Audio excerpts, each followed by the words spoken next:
దివంగత ఎన్టీఆర్ స్ఫూర్తితో జగన్ ప్రభుత్వాన్ని గద్దించాలి. తెలుగు శక్తి అధ్యక్షుడు బివి రామ్. ఎన్టీఆర్ వర్ధంతి సందర్భంగా ఎదురులేని మనిషి ఆడియో ఆవిష్కరణ. జగన్ ప్రభుత్వ వైఖరితో ప్రజలు విసిగిపోయారు. జనసేన రాష్ట్ర ప్రధాన కార్యదర్శి టి శివశంకర్. దివంగత నందమూరి తారక రామారావు స్ఫూర్తితో ప్రతి ఒక్కరూ ముందుకు సాగాలని తెలుగు శక్తి అధ్యక్షుడు బివి రామ్ అన్నారు. అరాచక పాలన కొనసాగిస్తున్న వైసీపీని గద్దెదించేందుకు ప్రజాస్వామ్య పద్ధతిలో పోరాటం చేయాలని ప్రజలకు పిలుపునిచ్చారు. నందమూరి తారక రామారావు 28వ వర్ధంతి సందర్భంగా ఎదురులేని మనిషి ఆడియో ఆవిష్కరణ కార్యక్రమాన్ని నిర్వహించారు. నగరంలోని డాబా గార్డెన్స్లో అల్లూరి సీతారామరాజు విజ్ఞాన కేంద్రంలో ఎదురులేని మనిషి ఆడియో ఆవిష్కరణ కార్యక్రమం ఏర్పాటు చేశారు. ఈ సందర్భంగా రామ్ మాట్లాడుతూ, నాడు కాంగ్రెస్ ప్రభుత్వానికి ఎదురు వెళ్లి తెలుగువారి ఆత్మగౌరవ నినాదంతో కేవలం 9 నెలల్లోనే తెలుగుదేశం పార్టీ ప్రభుత్వాన్ని అధికారంలోకి తీసుకురాగలిగారన్నారు. ఇదే కార్యక్రమంలో ప్రస్తుత ముఖ్యమంత్రి వైఎస్ జగన్మోహన్ రెడ్డి కొనసాగిస్తున్న దుష్ట పాలనను అంతం చేసేందుకు ప్రతి ఒక్కరూ ఎన్టీఆర్ను స్ఫూర్తిగా తీసుకోవాల్సిన ఆవశ్యకత ఉందన్నారు.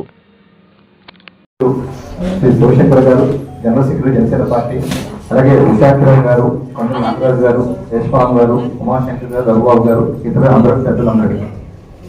ఇప్పుడు మా బర్త్డే వెయిట్ ఎప్పుడూ చేస్తుంది. ఎన్టీ రామారావు వర్తించినాడు ఫస్ట్ గా ఎన్టీఆర్ విగ్రహం దండేసి ఇంటికి వెళ్తాను తప్ప ఎప్పుడు చేసుకోలేదు.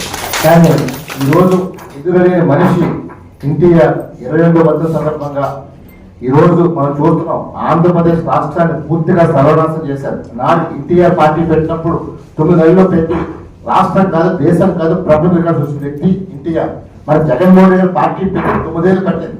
అది కూడా నైవంచంతో ప్రజలు మోసం చేసి ఒక్క ఛాన్స్ అని చెప్పి భ్రమ పెట్టి చేస్తే ఇలా 5 సంవత్సరాల్లో ఏం చేశారో ప్రజలు చూశారు. అటు పేద బడుగు అందరినీ మోసం చేశారు. మాట్లాడితే నా ఎస్సీ, నా ఎస్టీ, నా బీసీ, నా మైనార్టీ అంటూ వాళ్ళందరినీ మోసం చేశారు. యువతను మోసం చేశారు, రైతులు మోసం చేశారు, ముఖ్యంగా మహిళలు మోసం చేశారు.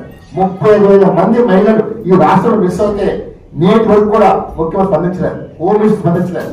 ఈ అరాచక పాలన పోవాలి, జనసేన టీడీపీ పాలన రావాలి అనే లక్ష్యంతో తెలుగుదేశం పనిచేస్తుంది తప్ప నేను చెప్తూ అందరూ ఆశించలే.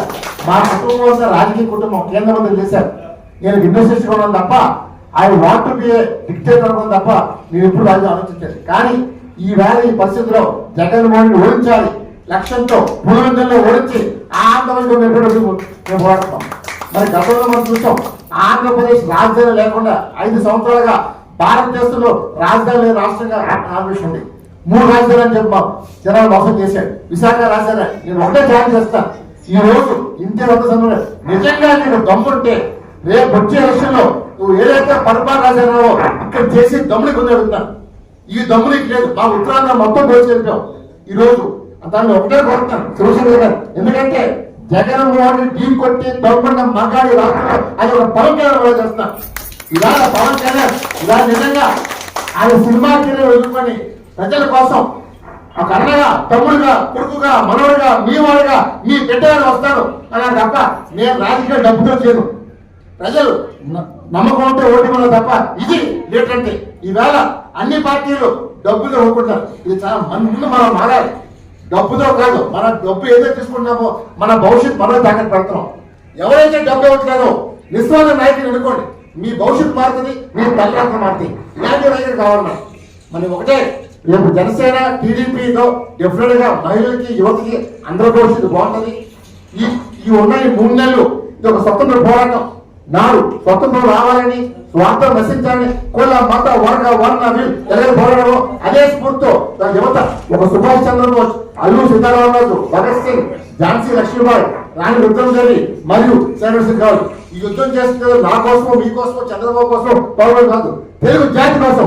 ఈ జాతికి చంద్రబాబు కావాలి, పవన్ కళ్యాణ్ కావాలి. ఈ జాతిని కాపాడుకుంటూ ఆ ఆందోళన